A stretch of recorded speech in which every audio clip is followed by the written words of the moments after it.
Yang pertama, ini reaksi dari kelas. Jadi ada suatu senyawa ini. Ini ester malonat ya, kalau nggak salah. Jadi ya ini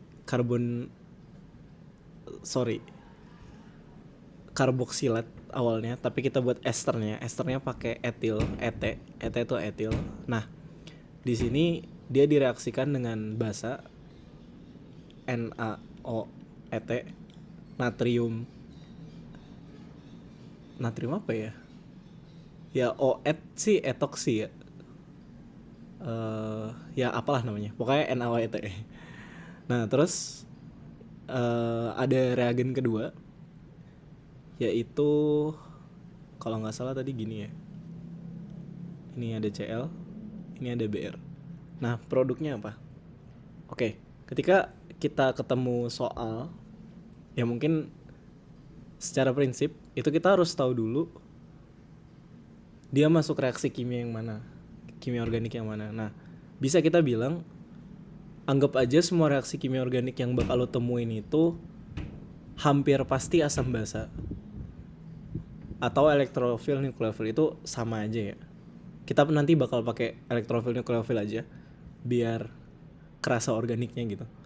Nah, kalau misalnya ada kayak gini berarti kita identifikasi dulu.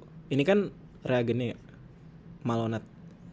Nah, kita lihat yang lainnya, ada juga NaOET. Nah, kita tahu NaOET itu basa. Kenapa? Karena OET min kasarnya tuh kan basa, atau nukleofil itu yang ada min-minnya kan.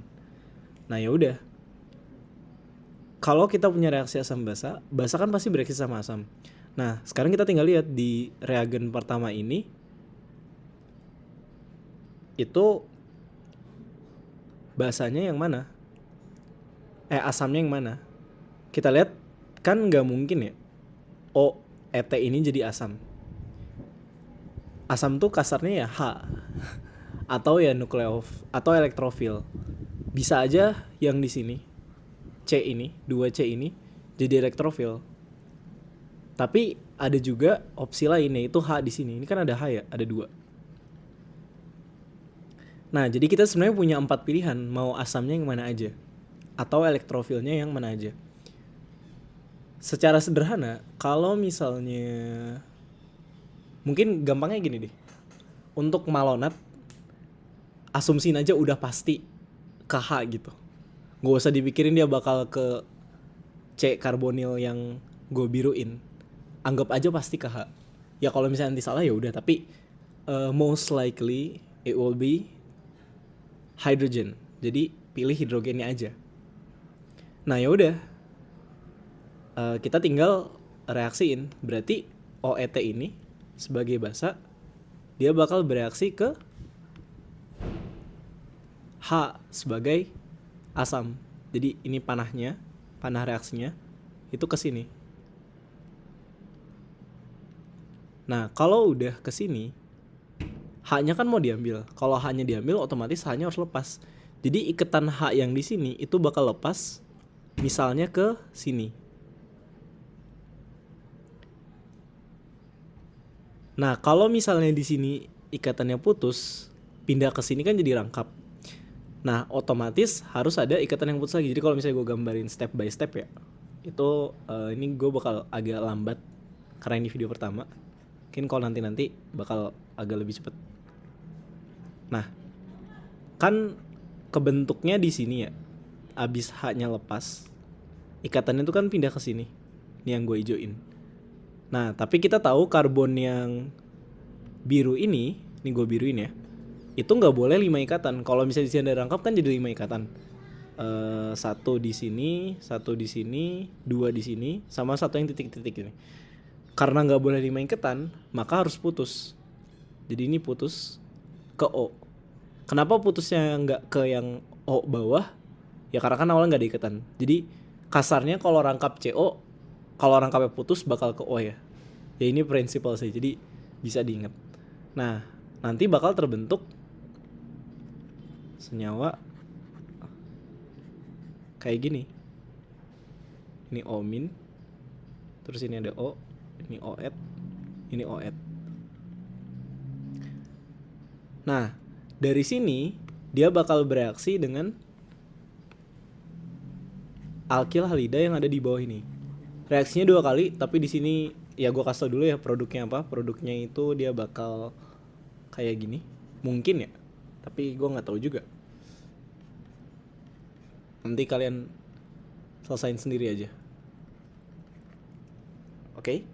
Nah, kita lihat kalau kalian punya struktur kayak gini, ini ada rangkap. Terus di sini ini ada rangkap ya. Ini kan rangkap. Terus di sini ada O min. Ini namanya enolat ya.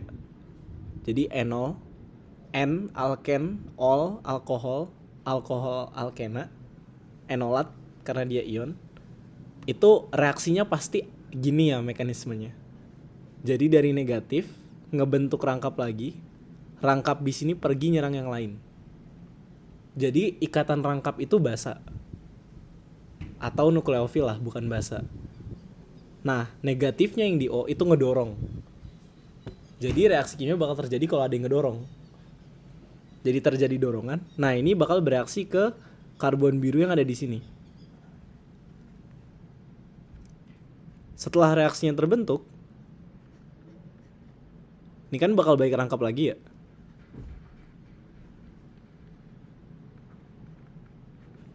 Nih lanjut ke sini ya. Ya mohon maaf gak urutan. Nih kita lihat dulu. Ya pelan-pelan. Ini BR. Nah di sini tuh ada kayak ya kan mau terbentuk ikatan lagi kan. Ini gue awalnya dari titik-titik dulu ya.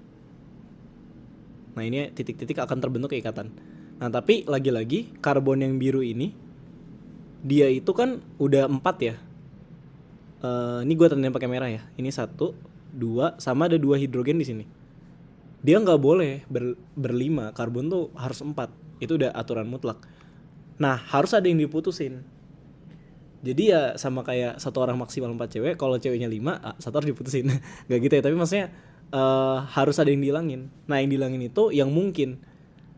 Jadi ya kita gak bisa ngilangin karbon sama hidrogen ya. Itu agak susah. Sedangkan BR di sini itu BR itu salah satu gugus yang gampang dihilangin. Leaving group namanya. Ya udah kita kick BR-nya. Setelah BR di kick jadi deh produknya. Nih ya ke sini ya. Kayak gini. Terus ini OET. Terus ini OET. Terus ya ini disesuaiin ya. 1 2 3 4 5. 1 2 3 4 5. Kayak gini. Ini ada Cl. Nah, nanti dengan cara yang sama bakal terbentuk produk yang di atas. Ya ada tahapan lain sih, tapi itu kayak nanti aja deh.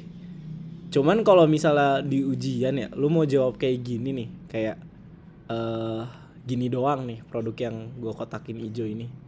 Segini doang aja. Pasti lu udah dapet setengah lah. At least ini kan kayak udah setengah tahapnya gitu kan. Sebenarnya 1/3 tahap sih, tapi kayak lu udah mencapai sesuatu gitu. Jadi nggak 0-0 banget. Ya kan tadi tujuan kita bukan nilai 100 ya, tapi dapet nilai. Jadi ya ini salah satunya. Terus nanti lanjutannya tinggal dilanjutin dikit-dikit. Set dapat produk. Kayak ini reaksi pertama, nanti ya lanjutannya lah jadi latihan. Nanti kalau mungkin kita temu reaksi lain lagi baru dibahas. Ya, sekian.